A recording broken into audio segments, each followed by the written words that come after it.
everyone. I hope you all are doing well, and let's continue the topic kingdom fungi, in which we have already discussed about the topic Ascomycetes, and today we will study about the Basidiomycetes in details. So let's start the topic. Basidiomycetes are also known as club fungi, bracket fungi, and puffballs. Sometimes it is also known as toadstool.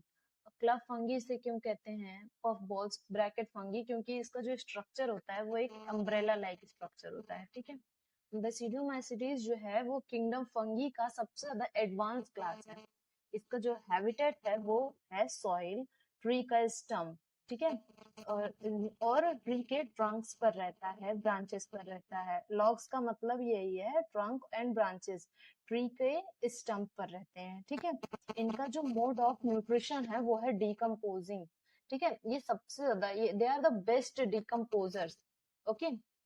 इनका जो habitat है वो कहाँ पे रहते हैं, ये plant bodies पर रहते हैं. अभी मैंने बताया ना, ट्री के स्टम्प पर रहते हैं, जहाँ जो कि ट्रंक और ब्रांचेस को कहते हैं. ठीक है. इनका जो ये लिविंग है, मतलब हैबिटेट है, वो है प्लांट बॉडीज. वो भी कैसे, पैरासाइट के रूप में ये रहते हैं. एग्जाम्पल इसका है रस्ट एंड स्मट. अब बात आती है इनकी माइसीलियम कैसी होती है. इनकी माइसीलियम होती है ब्रांच्ड और सेप्टेट.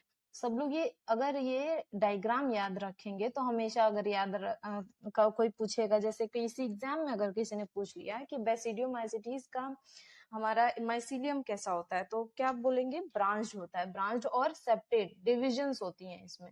ठीक है. इनकी जो माइसीलियम है ये ब्रांच और सेप्टेट होती है. इसमें सेक्सुअल स्पोर्स नहीं पाए जाते. जो इनका रिप्रोडक्शन होता है वो vegetative reproduction by the process of fragmentation. कभी कभी इसमें फ्रेगमेंटेशन से होता है और कभी कभी इसमें सेक्सुअल रिप्रोडक्शन भी होता है. इसमें सेक्स ऑर्गन्स जो होते हैं वो एब्सेंट होते हैं. Always remember, sex organs are absent in basidiomycetes. Sexual reproduction जो है कैसे करते हैं ये, they reproduce by the spores known as basidiospores. ठीक है. जो ज्यादातर पहले तो प्लाज्मोगेमी होता है, फिर कैरियोगेमी होता है. प्लाज्मोगेमी का क्या मतलब है, fusion of plasma, and karyogamy means fusion of nuclear. सबसे पहले अगर कोई बेसिडियोस्पोर्स है तो इसमें पहले क्या होगा, प्लाज्मोगेमी होगा, प्लाज्मा का फ्यूजन होगा. उसके बाद होगा हमारा न्यूक्लियाई का फ्यूजन. ठीक है. सबसे पहले यहाँ पे दो स्पोर होता है जो कि इसको क्या कहते हैं, बेसिडियोस्पोर्स कहते हैं. अब इन दो बेसिडियोस्पोर्स में अब क्या होगा, ये दोनों बेसिडियोस्पोर्स जो है आपस में फ्यूज करेंगे. सबसे पहले इनका प्लाज्मा फ्यूज करेगा. ठीक है. आपस में. और उसके बाद इसको क्या कहते हैं, प्लाज्मोगेमी कहते हैं. और इस स्टेज को क्या कहते हैं, डाइकैरियोटिक स्टेज कहते हैं, क्योंकि इसमें दो दो न्यूक्लियाई है. ठीक है. इसीलिए ये यहाँ पे कैरियन का मतलब क्या होता है, कैरियन का मतलब होता है न्यूक्लियस. ठीक है. अब यहाँ पे दो न्यूक्लियस है, इसका मतलब इसका इस स्टेज का क्या नाम होगा, डाइकैरियोटिक स्टेज. ओके. और इस सेल का क्या नाम होगा, dikaryon. Means two nuclei having cell is known as dikaryon. ठीक है. अब डाइकैरियन हो गया. अब इसमें होगा कैरियोगेमी. कैरियोगेमी का क्या, कैरियन मतलब क्या होता है, न्यूक्लियस. अब यहाँ पे क्या मतलब है, कैरियोगेमी. गेमी का मतलब होता है fusion. Fusion of nuclei is known as karyogamy.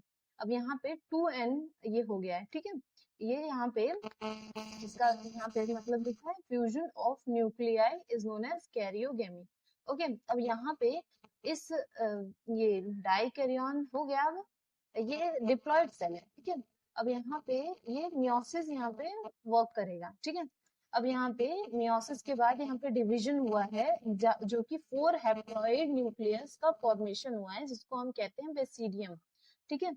अब इस 4 हैप्लॉइड न्यूक्लियाई में सेल डिवीजन होगा, जो कि आगे चल के ये क्या फॉर्म करेगा, 4 बेसिडियोस्पोर्स आर फॉर्म्ड. ठीक है. यहाँ पे अब 4 बेसिडियोस्पोर्स फॉर्म हो चुके हैं.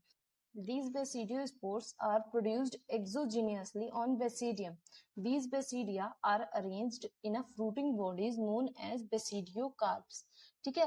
अब ये फ्रूटिंग बॉडीज पर अरेंज हो जाते हैं, जिसको हम कहते हैं बेसिडियोकार्प्स. ठीक है.